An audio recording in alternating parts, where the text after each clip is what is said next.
Everyone, I'm Franz, and this is Lars, and we're here in Hawthorne at the design studio. We're standing in front of an all-new Model 3, and behind us we have, some other top secret stuff, but maybe we'll get to that another day. We're actually here to talk about the Model 3s. We're excited to see your questions, and hopefully we can give you a little insight into, some things beneath the skin and some technical stuff. Yeah, under the skin. Yeah, exactly. This is our first, it's our second Tesla live stream, so bear with us. The first one, my colleague Wes did straight from Baja. This one's got a little bit higher Wi-Fi signal, so we should be okay. But Franz, I think this first one's maybe for you, or you could take it. What is your favorite or most exciting change with the upgraded new Model 3? Well, I think the most exciting thing for me is we've taken a great car and just made it a little bit better. Actually, a lot better. Yeah, a lot better. Some of my favorite elements on the car are the front end. We've got a whole new front end going on here, and it's just really a lot leaner. The hood is new hood, it's down low, obviously brand new lights. We've simplified the front end even further, and it just really gives the car a little bit more sleek feel to it, a little more mature as well. The car's grown up a bit. And this is a pretty big contributor to the overall aero efficiency improvement that we've got on the car. And then in the rear of the car, if we go back here, one of my favorite features actually is how we've treated the taillights. And we've basically taken the taillights and we've added them now to the deck lid. And so now you don't have that kind of really bad seam in the middle of the taillight. It's an improvement in design of the original Model 3, so it's just a nice evolution of that, but it feels more crisp, more precise, more modern, and no part lines in it, so super excited about that. But the part lines and the finish up front, it's a big step up in quality. Yeah. I mean, the Fremont team's been kicking butt for the last couple of years, and one of the things I'm most excited about is how much higher the quality is, not just in the fit and finish and the build quality, but also the materials we'll talk about later inside. Yeah, I mean, we took the chance to not just improve the design and the handling and the performance of the car, but also to improve the overall quality. And I think you'll see that when you see the car in person. Should we take another one? This is probably you too. You talked about it for a minute, but how does the new exterior really improve aerodynamics? Yeah, we talked about it just a second ago. I think in the front end, lowering the nose, getting the profile and the plan curve of the front end just a little bit more efficient, allows the air to flow up and around and over the car a little bit better. And we also improved the rear diffuser right down at the bottom of the car, and just a few millimeters here and there really makes a big improvement in the way that you push this vehicle through the air and the way the air travels around it. We've got updated wheels as well. These are 19-inch wheels shown here. And the tires. These little black pieces here, they actually contribute quite a bit to the overall aero efficiency of the wheel itself. It allows the air to slip around the tire rather than getting caught up in all the blades of it. So what's really cool about those from an engineering perspective is when we think about wheel and tire design and aerodynamics, it's really like, how can we get the air to go around, like you said? Yeah. But when you get bigger and bigger wheels, it gets harder and harder to do because like the surface of the wheel comes out. And when I think about those caps, I think about it making the air think the wheel is smaller. And and then the air can go quicker around the outside. But yeah, like you said, as the wheel gets bigger, the profile of the tire gets smaller, and what we've done is actually brought the overall profile back into kind of effectively what the wind sees as the tire profile. So the tire profile from the wind perspective feels really thick, but it's actually a nice big wheel. Even this little thing right here, a lot of tires, will swoop out here, or they'll like dip in right at the corner and tuck in under the wheel. We have this coming straight back, and it actually flips up just half a millimeter or so, and that keeps that air attached when you go around the corner. Also saves you from the curb. It does save you from the curb just a little bit. Let's take another one. Since we're talking about wheels and tires, someone actually asked, how does the new wheel and tire design increase overall range? Well, there you go, yeah. We talked about that on the wheel side, but on the tire side, it's even cooler. These tires have a lower rolling resistance coefficient than any of the other tires we've ever put on a Model 3, but we did that without compromising lateral performance, steering response. And one of the ways we did that... Isn't that the hardest thing, though? Like combining, rolling resistance and performance? Dude, Franz, you know me in tires. Like, I could talk about them for days, but like, it is the most important thing on the car. It's the only thing that touches the ground, and it has to do everything. It has to be quiet, it has to be comfortable, it has to do aero. But you'd think like performance goes metric one way, rolling resistance the other way. How did you do it? I mean, That's a good question. So specifically speaking, those two aspects of a tire occur in different frequencies. And so by changing the compound of the tire, we can actually achieve grip, which actually occurs at a pretty low frequency, versus rolling resistance being low at a high frequency. And to do that, we look at what's called the damping curve, which is the tan delta of it. And basically, we shift the curve through the compound to increase grip while decreasing rolling resistance. And that's a lot in compounding. The other thing we did, Pretty impressive. is we lowered the top speed. And people are like, oh, why did you do that? You took away 15 miles per hour. Well, we know from our data, people don't drive that fast. Right. But what it allowed us to do was reduce the number of ply overlays in the belt and the shoulder area of the tire, because when a tire's rolling and spinning at high speed, it's got to like hold all that in. And by reducing that speed, we're able to take out one ply, which again reduces the energy the tire is using to get down the road. Super cool stuff going on that tire. Great. We talk a lot about how we have F1 engineers in Aero. Yeah. I just want to point out our lead tire designer is also an F1 engineer.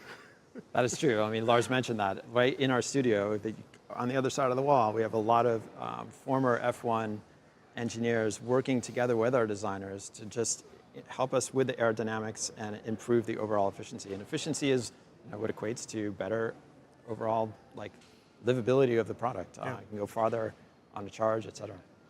Let's take another one, yeah? Yeah. Let's see what we got. So what has changed in the exterior design of the Model 3 rear-wheel drive? I think you talked a little bit about that. I think we talked about that, but we can hit it again. I think the front end, we've got new fascias in the front, new headlights, new taillights, a new hood as well. And again, that just leads to a little bit more of a mature looking front end. The car looks sleeker. One of the original ideas of the Model 3 was just to be 5% smaller and much more affordable than our other great car, the Model S. Super great car. And so this kind of brings it even more into that vein of feeling like a smaller, more attainable, but equally mature and proficient vehicle than the Model S. Well, one of the things you always get me on since the day I started working here was this air-to-tire gap and the side-to-side gap. True. And all those stance. It's all about stance, man. And all those tire improvements we talked about, we're also actually able to reduce that tire gap, which not only helped efficiency, but makes it look a lot cooler. I agree. And again, the stance of the car is just improved. The car just sits better when you see it from the front or from the rear. Just has this great kind of feeling on the road, and you get the muscular proportion of the front fenders and the rear fenders over the tires. It just feels really tight and taut. See another one? Yeah. Let's try and keep it going. What are your top priorities when designing such a vehicle, and why? To me, is that you? Why don't you take this one? For me, it starts with safety. I mean, I think I've talked about it from time to time, but we think about safety in every step of the design. And that relates even all the way back to when you're designing it, when we talk about pedestrian protection or how the crumple zones work in the front. But once we come off safety, for me, it's customer happiness. And I think one thing we do great here at Tesla that not everyone does is we listen. We really listen to what people have to say. Not just in the design, but on the inside.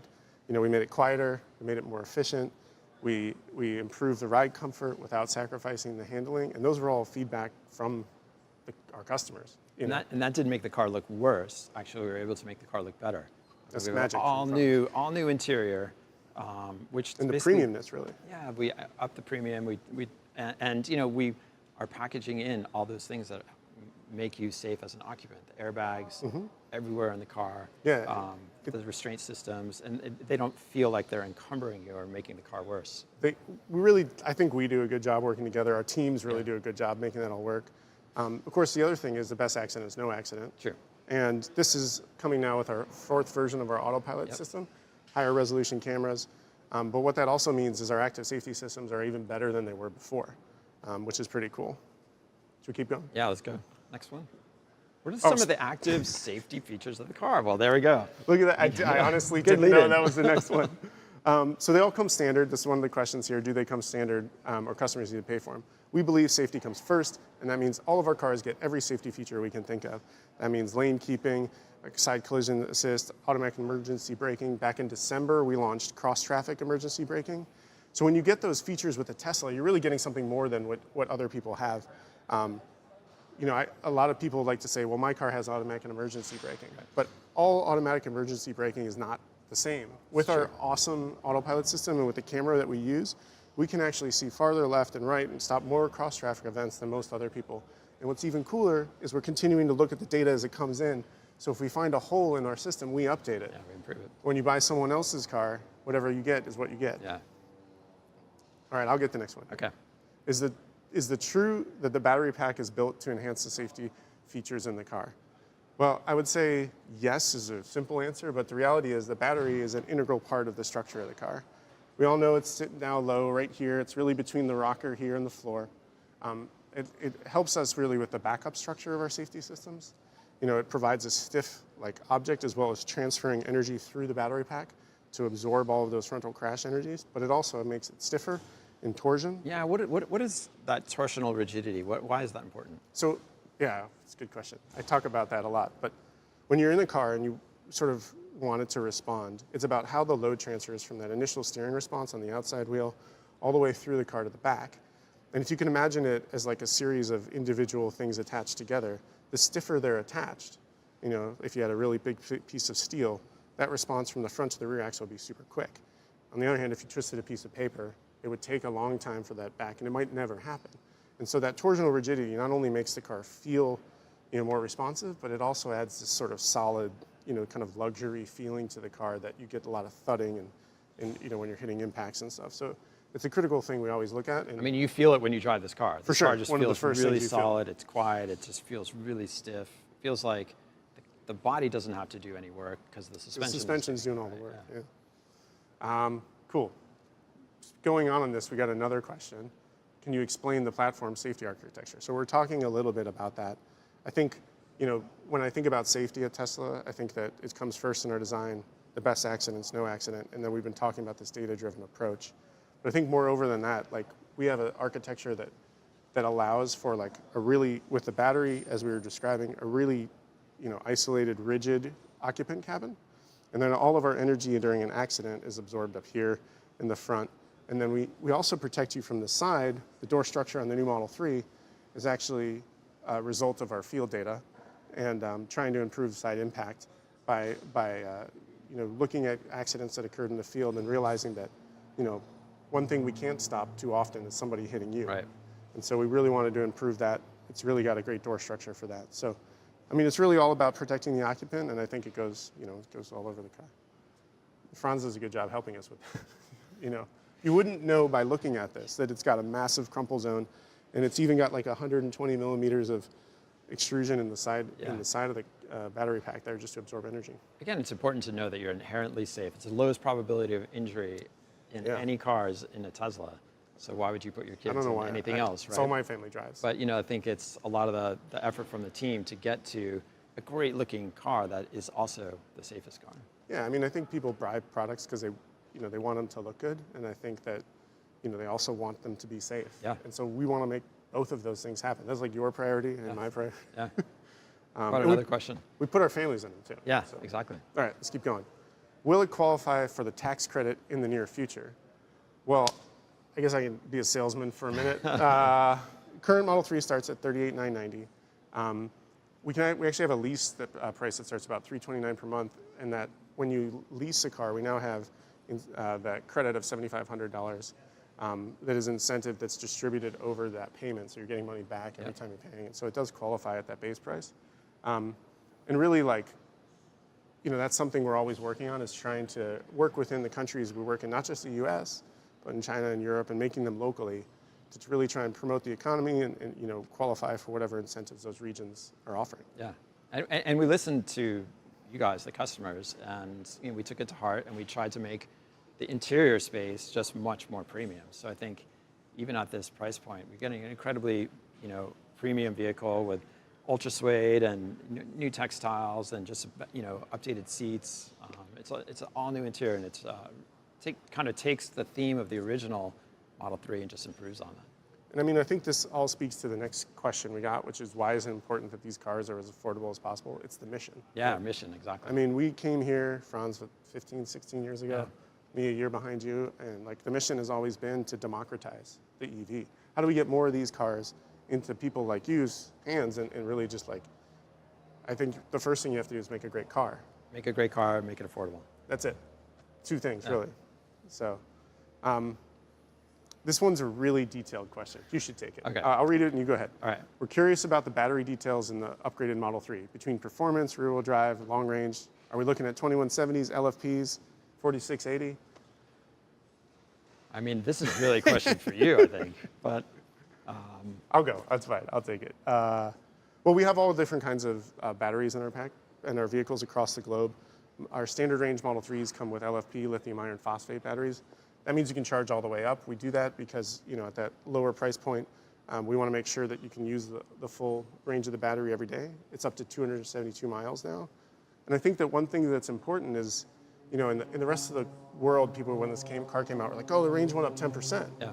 In the US, it only went up, in the case of rear-wheel drive, nothing. In the case of dual motor, just a few miles. But at Tesla, we focused on real world range, right? And if you look at our fleet efficiency, which we monitor, the fleet efficiency of this car is actually 10% more. There were some changes in the EPA testing protocol that they're really trying, and I appreciate it. They're really trying to make real-world range and the sticker match better and better. Yeah. And so our sticker ranges didn't go up as much as the other regions, but the actual efficiency is 10% more. So that delta between that number and what you get is going to be less in this car than it ever was before.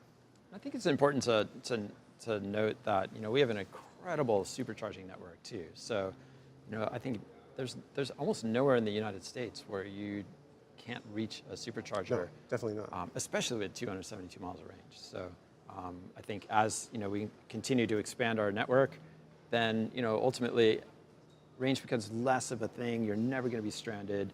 Actually, with our amazing UI, we always guide you to a supercharger before you ever get stranded anyways. So I don't know about you, but since I've driven a Tesla, I get like an hour back out of my life. Yeah. Because you don't have to go to the gas station once a week, spend $100. So it's kind of nice.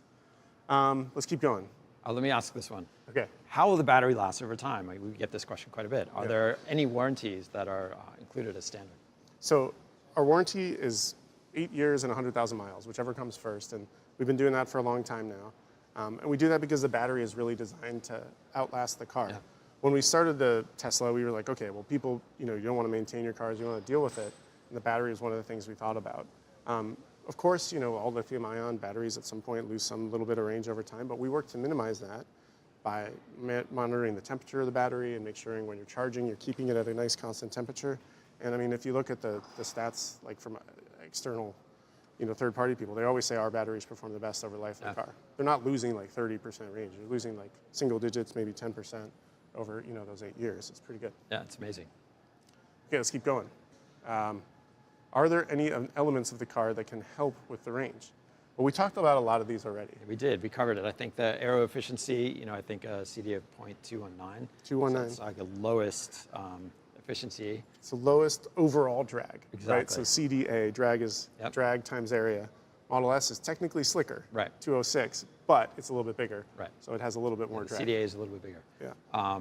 But so that's one element, and another element we talked about was the wheels. I think that's actually a big contributor as well. So, yeah, and then just continuing to innovate in the battery space. Yeah. And just put improvements back into the cells. I mean, when we put energy into the cells, we're doing that constantly. I mean, the other thing we work on a lot is low power consumption. I think Drew, our buddy, he committed to next month or this month, I guess, coming up with 40% reduction in Sentry mode over time. And I think really low voltage and consumption overall is something we focus on at a granular level. So, I mean, if you're driving and what you can do, it's really about how you drive. I think the people that don't realize that the biggest effect on range is like how fast you want to hit that accelerator pedal. It uses more power when you're accelerating. So if you try and be a little gentle. I mean, it's hard not to do in this car. It's hard right? not to do. It's like it's quieter, so you just want to go faster. But yeah, you gotta, you can keep it. I mean, that's another actually element. It doesn't have to do with range, but it's something about the overall feel of the car. It's incredibly quiet inside the car. Wind noise is down, so even though the wind is passing over, it's not making a lot of noise. You want to get inside and talk about it a little bit? I guess we could. Yeah, sure. I'll go around this way. Yeah. And I think talking about the interior a little bit more, you can see that it's all new. There's, we've added a lot of improvements. We have a center console now with closed compartments. We've got ambient lighting that wraps around, so it's really kind of taken the idea of this wraparound cockpit. We've upgraded everything in the steering wheel. Actually, one thing you may notice is that we removed the stalks. Again, talking about efficiency and taking parts away that are not necessarily required. We put indicators right on in the same way that you would indicate with a stock there on the steering wheel, and just improved UI. This car comes with an amazing user interface. I think that's just like something that we don't talk enough about, but there's so much packed into that one screen. Whether it's, you have like almost infinite music and podcasts. Yeah, you can get whatever ability and super high quality. There's 17 speakers in this car? Yeah, in the dual motors, there's 17 speakers. It's actually more than we went out with. There used to be 14. In the base vehicle, we also added 2 low power subs. So you went from 7 speakers and no subs, or woofers, I should say, not really subs, but to 9 speakers and 2 woofers. So, I mean, I think that's another thing, our sound quality. Like, if you're an audiophile, buy this car. Yeah, absolutely. Like, or at least go test drive one, sit in it, and like hear it. It is amazing. I think even just when you sit in it and you close the door, and you can just hear this thud when you're sitting inside of it, it just feels solid. And then when you're actually driving, wind noise is down. You guys did a lot of work on the glass too, right? We did. The glass is all acoustic. We have, this question actually, kind of go to this. I just saw it pop up. Are there any what looks the same as the old Model 3 but actually is not? So we got a lot of questions about like, did you use Giga castings and all this stuff? And like we didn't really because we wanted to come to market and we had a lot of CapEx invested in the body lines. You got to go quick to change them over, and I think, underneath we still changed a lot. Yeah. From an NVH perspective, any area that was a little bit weak, we added a stiffener or we changed the brackets so that it was more stiff. We added, more baffles and things to absorb noise. We added, of course, the frequency selective damping I've been talking about, which is super cool. Basically has a bypass valve in it that on low frequencies, like the pressure builds up so much that valve won't open, but on high frequencies, it allows flow to flow through, really adds comfort. Those things you can't see, right? Yeah. And that's just cool, benefits you get in the car that weren't there. And those are the things I always, when we're down here, we talk about doing too, because both you and I, like our teams, we really care about the whole product. Yeah. It's not just like, what does it look like? So, anything you want to add to that one, or? No, I mean, I think that's great. Maybe one more question? Yeah, I think we got time for one or two more. Rear-wheel drive, being a rear-wheel drive vehicle, how is the traction? This is a question I get a lot, actually, and I think that there's a misnomer about rear-wheel drive and traction, especially in the snow. One of the things that helps us out initially, and I think that comes from a few things. In IC engines, the weight was up front, and the motor and drive wheels were the drive wheels were in the back, so you didn't have a lot of load on that. Our cars are pretty close to 50-50, and so we do have a lot of mass on the rear to give it traction. And mass down low too, right? Mass down low, so you're not like tipping and sliding and moving all over. But the other thing is, traction is really just a function of slip. Like how much is the wheel slipping? And on, snow and low mu and things like that, it can slip a lot. But with our motors, which can react in like 10 milliseconds, we can control that slip, 100 times a second. In an ICE vehicle, you have to like build torque, send it through the drive system, let the shafts wind up. It can take a quarter second. Yeah. So even if you sense slip, you're not able to respond very quickly. And you can see that. I think that we've posted videos of this before, but you can climb up a hill in a rear-wheel drive in the snow, no problem. Yeah. As long as you have the right tires. Right, exactly. Okay. And I just kind of answered. How does the Model 3 rear-wheel drive perform in the snow and rain? So I'm going to skip that one and go to the next one. I think we got time for maybe two more. We can talk inside. Maybe this one's for you, Franz.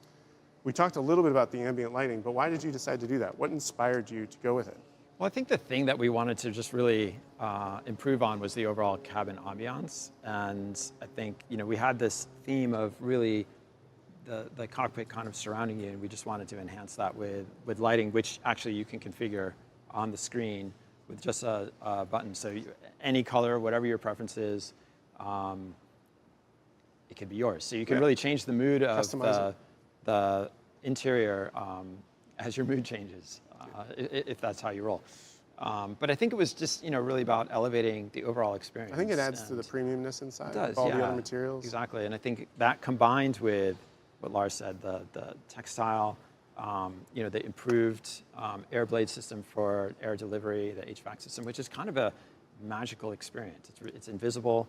And we incorporated that with seat venting now too. Exactly. So our HVAC is all like integrated together, and it's all auto. The seat vents is really cool for me too. So heated and cooled seats. Yeah, that's right. In an all-new seat design, which is actually more comfortable and more comfortable in the rear. So rear. And when the ambient light goes all the way back too, it's just a really premium. Yeah. I think a lot of people have commented on that. I'm going to geek out on the seats for a second. A lot of people make ventilated seats. At Tesla, we design our own seats in-house. Franz has a team back there that stitches up the patterns. Like nobody else does this. But what it allowed us to do on the vents was like we actually created a tighter seal, more flow through the foam with Mueller mesh and everything. So our seats, while most like ventilated seats can barely just keep you at the temperature that you sit down in, ours actually wick temperature away from you. When you sit on them, you actually feel yourself getting cooler. And that's integrated into the... And pretty quickly, yeah, too. pretty quickly, too. Yeah, almost twice as fast as most companies do. So that's a pretty cool feature, and I really like that it's integrated with the HVAC. And so, like, if you're putting the AC on, it knows you want it, it cools you down. And we're trying to really make it, like, the least amount of input that you could have. Yeah, low user input equals just better overall experience. Yeah, super cool. All right, let's see. I think we got time for maybe one more. This one's kind of cool. We haven't even talked about the rear. Yeah. But it says, can the rear seat passengers use Bluetooth headphones to watch content on the screen? Why don't you hop back there? One thing you can see in the back is that we've added a 8-inch touchscreen for the back. So now customers in the rear can control their own climate. They can watch movies. My kids love it because they get to watch movies, or Netflix or YouTube videos or whatever. And you can put the headphones on, it works. And now they can connect via Bluetooth and they don't bother me, which is great. They can watch all their crazy stuff. And so it's just a great overall experience and gives the rear seat a little bit more premium feel, a little bit more affordance and control over what's happening in the back. Yeah, it really makes a family sedan like more of a family thing. Yeah, absolutely. One of the things our customers complained about was the second row experience in the Model 3. Like we wanted to make it better. And beyond that, we also changed the seats to be more comfortable. Increase the incline so you feel a little bit more relaxed. Add a little more bolstering on the bottom to support the hips. It's like just all the little things. All those little things, but they still fold flat, and so you can still load a bunch of stuff through the rear trunk and get a really functional vehicle as well. It's a lot of space, man. It's a ton of space. I love this car. I mean, it's our second chance at it, but I think we did it a lot better. All right. Well, I think this last one we maybe already talked about. Can you highlight some of the updated features in the interior? We've been talking about that for a little bit. I guess one thing I'll add, we talked about the cabin quietness, but we actually added some sealing in the doors, increased our secondary seal stiffness, changed these muckets and everything so that the sealing is actually much better at high speed. Germany actually talked about that from time to time. Yeah, again, I think you really will. We can talk about it, but if you go and do a test drive in this car, you'll notice how quiet it is. It doesn't feel like any other car at this price point, for sure. I mean, I've been in the car industry for a long time now, over 20 some years, and at this price point, there's not a better car out there. And with the tax credits and stuff, it gets really low. Lease stuff. It's really, really a great car to buy. Or no, we're starting to sound like salesmen. I mean, I think, yeah, exactly. But I think what we did was we created a really beautiful car that is just packed with just amazing engineering feats that just makes an overall great driving experience, great ownership experience. I mean, and all these things just come with it. It's not like you're buying packages on packages. Exactly. You don't buy the tech package or the audio package. You get the sound system. It comes with it. So, I mean, go out there, test drive one. It's worth checking it out. This car is in our Ultra Red. We also have another new color called Stealth Gray, and then we have different color interiors as well. So come check it out. I think it's worth a drive. I'm pretty sure you'll be blown away. Yeah. I mean, this last question we've been answering the whole time, but guys are telling us we're almost out of time, so we're going to sign off. But we really appreciate everyone. We'll try and do this more often. Yeah, it was a fun time talking to Franz. Hope you learned a little bit about it. I did. I mean, every time I talk to you, I learn something new. Thanks, everyone. Have a great day. Thanks.